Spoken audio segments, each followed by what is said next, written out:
Hi, everyone. I'm so happy to be with you tonight. I'm Deborah O'Brien, and I am the host of Blissful. And tonight, my guest is Lisa Erickson. Hi, Lisa. How are you? I'm good, Deb. How are you? Oh, I'm so happy to have you here with us tonight. I know, me too. I have so many questions. You know, whenever I see you, I never get to ask you everything. I know. We're always like rushing around. I know. Yeah. But after I read your bio, I was like, wow, this woman is amazing. So can you tell our audience just a little bit about your Migraine Magick? Okay, so Migraine Magick is the intention behind it was to make, I had migraines for 30 years. So I actually never intended to make it and sell it. I had done years and years and years of research, right, to try to heal myself. But it wasn't until my daughter came downstairs about 5 or 6 years ago and, you know, Mom, my head's killing me. And I just knew, you know, she had, anybody who has migraines knows it's like everybody has different things going on, but she was feeling nauseous. It was, you know, localized on one side of her head. She was hot. She was cold. And I just knew. And in that moment, I was like, no way. No way. She's not going to go through what I went through. So she was the catalyst. You know, she was the catalyst that really made me find something sustainable because there's nothing out there. I mean, the only thing approved for chronic migraines is Botox, which, God love it, it helps a lot of people. And some days I look in the mirror and I almost wish I still had them because I could get approved, but I don't. So that was the impetus for me to create a sustainable solution to not only help myself, but really help my kids, because a couple of my sons have my genes as well. And that was the driving reason. Well, how did you come up with the formula? Oof, it's, you know, again, I had studied.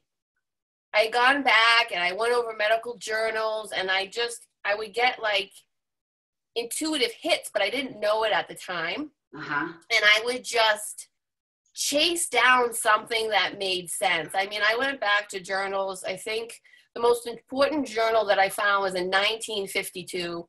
And I don't recall the name of it. I have it written. It's in like a blog or something that I wrote. But it really, if you have migraines or if you have chronic headaches or chronic stress or anxiety or any kind of chronic pain, in my opinion, the physical remedies aren't enough. You got to get really to the core root of it, and then, you know, feelings and behind it.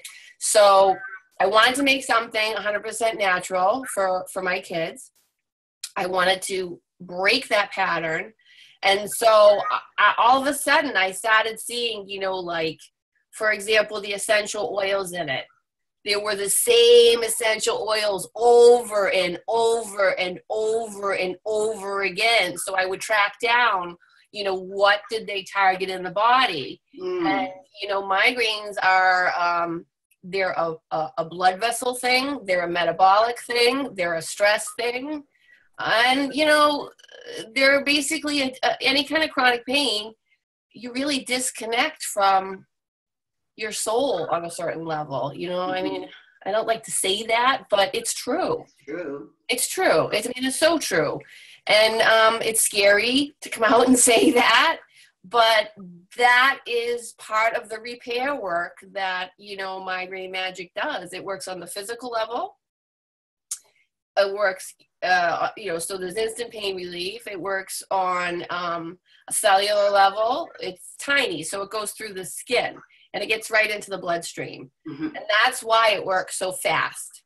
And what it does is it just replenishes the nerves. It, you know, it gives the nerves the electricity they need. And all of a sudden your nerves are going like,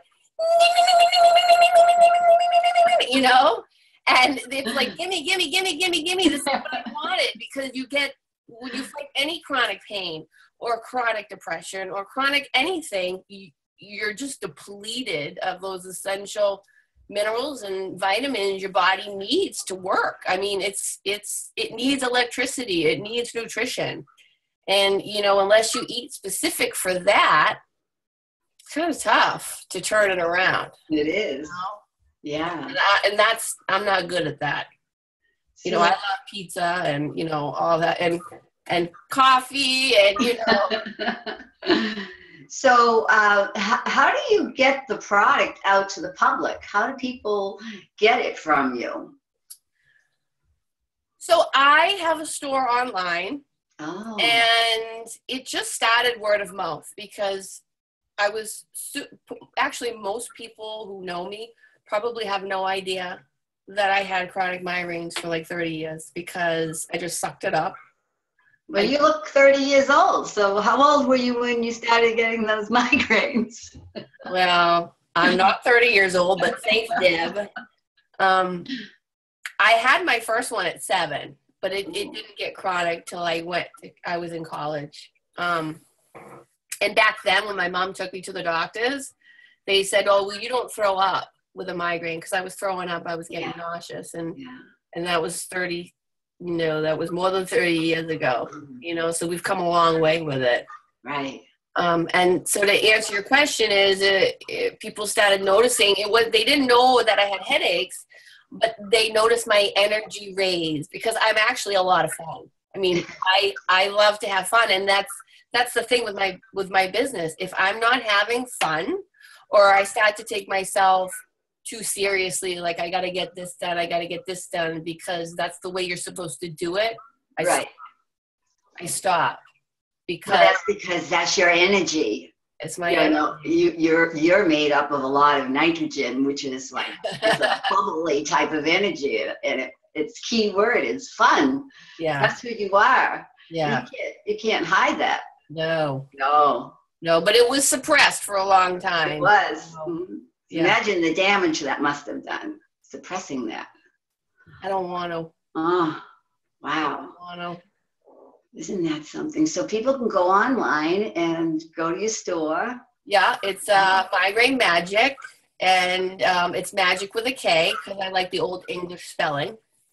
Oh. And, well, it means other things too, but I like old English spelling. Just like I live in Middleborough, and I still spell it Middleborugh, but most people just ORO. Right. I'm old school. I'm old school and new school. So. Yeah. And go ahead. Oh, I was just going to say, so do you have a lot of people find you online like that? Yeah, I mean, I hang out on Instagram mostly. I was on Twitter, and I'm on Facebook, but I'm very visual. And Instagram is just great. You know, I throw up something and I put some, like, you know, good content. Uh-huh. And so a lot of people, you can sell online too. I tried that for a little while, selling via Instagram, but I just wasn't consistent with it. So a lot of people, you know, I have a decent following, and I actually get a lot of business from Instagram. Wow. And then word of mouth as well. Yeah. And also if people are searching for migraine relief, you know, I hope I pop up by now. I mean, I've been at it a little while. That's wonderful. Mm-hmm. I know, it's great. So you have 4 children, Lisa, huh? 4? Yep. Yeah. And how old are they? Dave's 15. Anna Jane is 11, Jeffrey's 10, and Jack will be 8 next month. Oh my goodness. And oh my God. My door's barricaded right now, so they don't come busting through it. I've bribed them with early Valentine's Day cupcakes. I mean, they're off the wall. It is what it is. You know what you're gonna do, what you're gonna do. So they're a lot of fun though, huh? They're a lot of work. Yeah, yeah. They're a lot of work. So being a mother of 4 and also being a meditation teacher, that must be such a good combination. I meditate because I have 4 kids. Well, I wish I had learned how to meditate when my kids were young. Well, better late than never, right? I know. So how old were you when you started meditating? I've been meditating probably for over 20 years, but not legit meditating. Like, you know, like, so I would say that I think I developed a really strong practice probably starting 5 or 6 years ago. I mean, really where I was getting into a zone and, you know, connecting and really reaping the benefits of it. Oh, that's great. You know, and I mean, and I get up at 5 to beat the kids. Yeah. You know, so that I get it in. And I think I shared with you, you know, I get up at 5 or 5:30 and I meditate with coffee. You know, I don't sit stop meditating unless I have that cup of coffee in my hand, right? And then my son David will get up at 6. He's out the door at 6:30. My husband's mulling around, and then the other ones are up at 7. And then I try to, after I put them on the bus, I try to come right back and get another kind of grounding, because from 7 to 8, it's like hell in the morning. You know, someone doesn't like their socks, or we can't find the right pants, or this is itchy, or where's my glove, or where's my hat, or I don't want this for lunch, or, you know, I mean, you know. Yeah. So by the time they're on the bus, I'm just like, oh my God, I got to just settle back down again, you know. Right. And then I kind of start doing the magic stuff around 9 or 9:30, or, you know, whatever calls me to do what I need to do. Yeah. So, but you know, I read on your bio that you learned from a mystic how to meditate. So, who was that? So, when they say the student is ready, the teacher will appear. And you've heard that. No. Really? That's a good one. Oh, well, I can't take credit for it, but we're both the student and the teacher at the same time. So I have been I've been raising kids for almost 16 years. I mean, I've been home, you know, cooking and cleaning. I mean, really, you know, my husband's a cranberry farmer, on the bogs, on the farm. Laundry, I think my dishwasher's broken right now. I've been washing dishes since picking season because we're building something else. But anyways, I was so hungry for a teacher. I mean, I was so hungry, and I wasn't sure where to turn, because there's all different kinds of ways to meditate. Right. And so I set that intention, and I'm like, you know, and I just had to be patient, like whoever would show up. And so until then, I was just kind of doing what I taught myself. And then all of a sudden, these 3 Siddha masters showed up in my life, like out of nowhere. Not one, but 3 of them. Really? All from the same little area in India, Tamil Nadu. Where did they come? I don't know. And they came to Middleborough? No. All of a sudden, they came in front of my field, like what I had been studying and stuff. And like one of them even sent me a message. One of them even sent me a message on Twitter. Really? You know, I mean, this is how energy works. Yeah. So I wanted it so bad, and I had no resistance.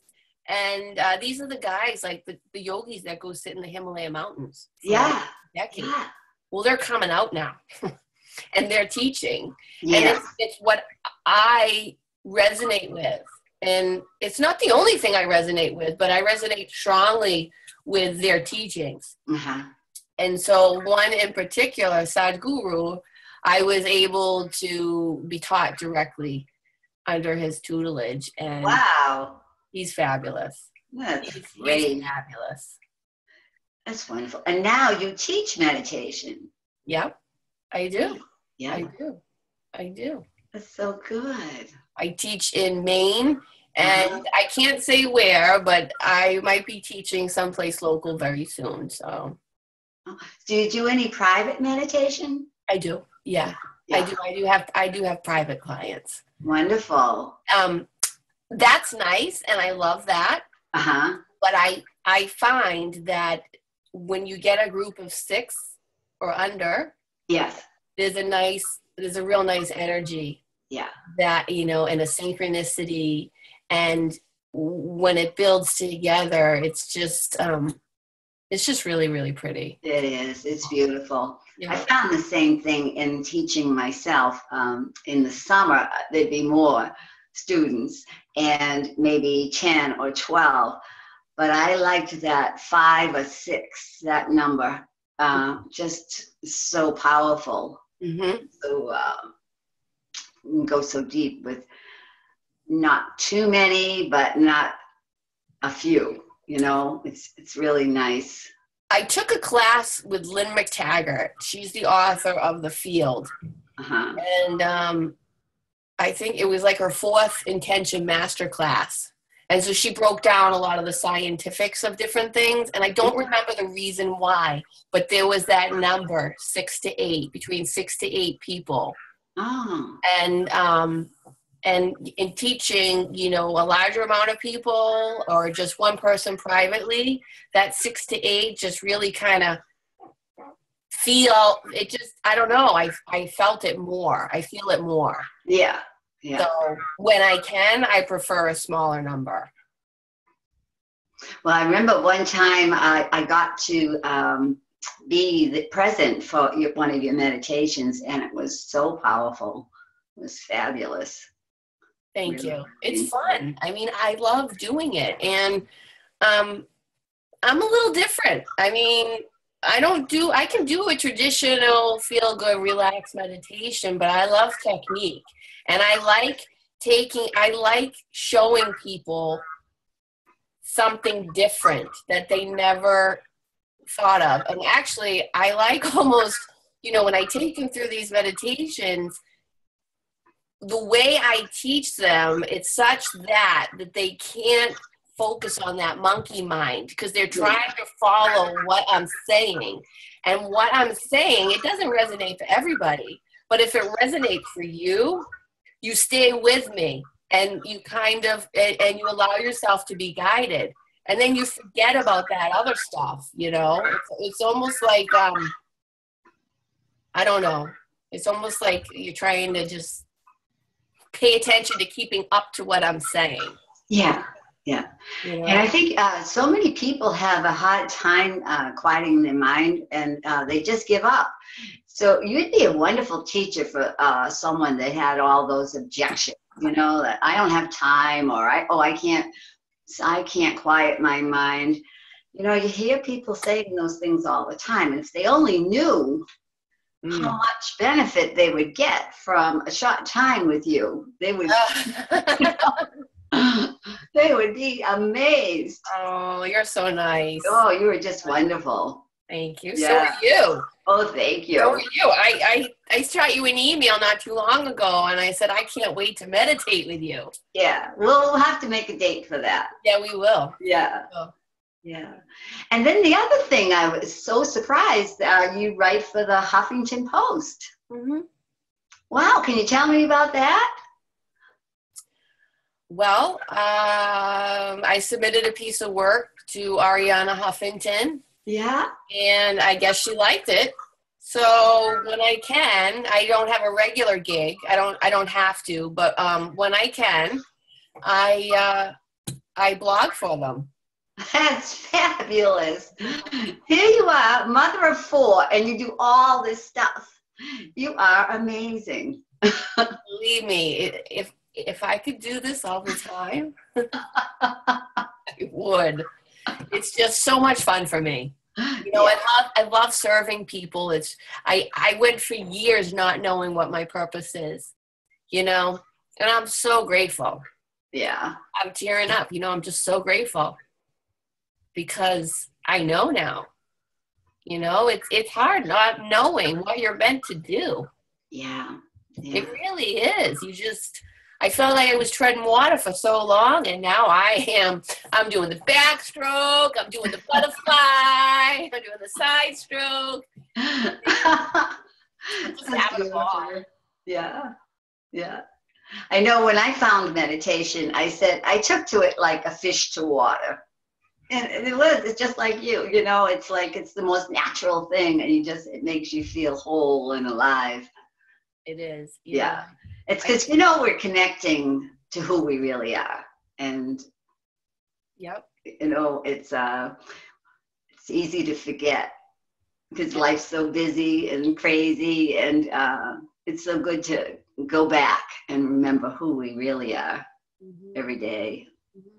And it's tough, you know, sometimes it's tough. Like when I started, you know, like you see those memes, like the guy sitting in the pose and they're thinking like, you know, when is this going to happen, or what's for dinner, with all these like little bubbles going around there, all the different monkey mind thoughts. Yeah. And, you know, it would be so boring for me in the beginning, and because I have that quick, like, ADHD mind, you know? Yeah. Right. But the more you do it, the more you create a rhythm and you create a pattern, and each time it gets easier. And, you know, as you know, you can probably sit and go start meditating, you know, however you do it, because it's different for everybody. There's no one right way.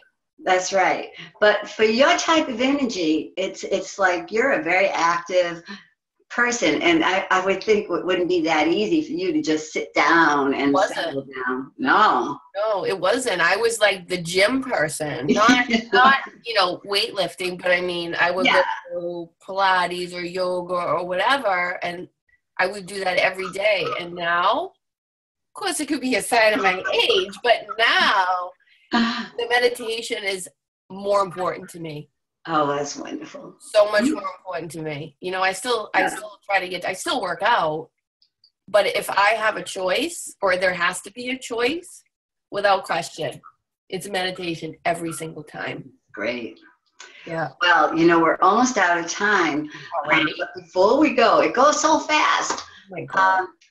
I wanted to ask you if you could just tell me a little bit about what is inner engineering. I saw that on the bio too. Oh, okay. So Sadhguru, one of my teachers, that's his, that's not mine. Uh-huh.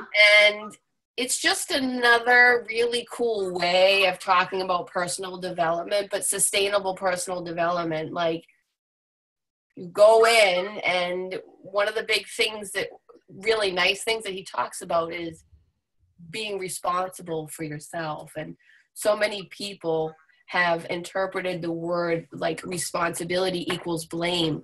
Yeah.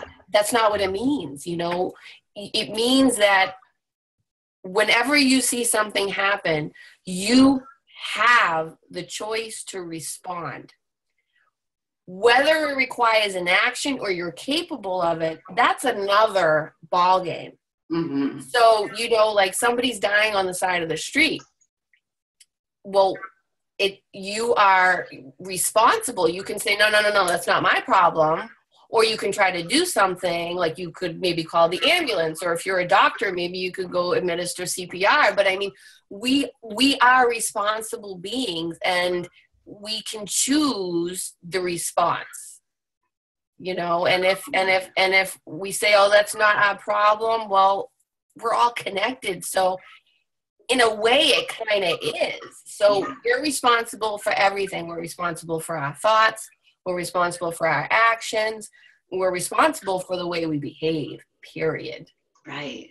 And so his program with inner engineering kind of breaks it all down and really uncovers all those hidden spaces in us that allow us to see like, oh yeah, like, yeah, I want to be responsible. I want to be responsible for myself. I want to be plugged in, because in every single breath, we are responsible for that moment. Yeah. And so he just kind of wakes people up, shakes their dust off, and, you know, clears the mind so that you're able to choose your responsibility. Great. Yeah. You learn so much, and you know, you have so much to share. And I want to thank you so much for being here today. It was great. I know it's not easy to find the time, but thank you for making the time to talk to all of us tonight. My pleasure. And you have a good night with those kids tonight. Hey, it's time to go make Valentine's. Yeah. Yeah. All right, hon. I'll see you later. Thank you. Okay. And thank you, audience, for being here tonight. You're all wonderful. And I hope you all have a wonderful Valentine. Yeah. Bye-bye. Bye.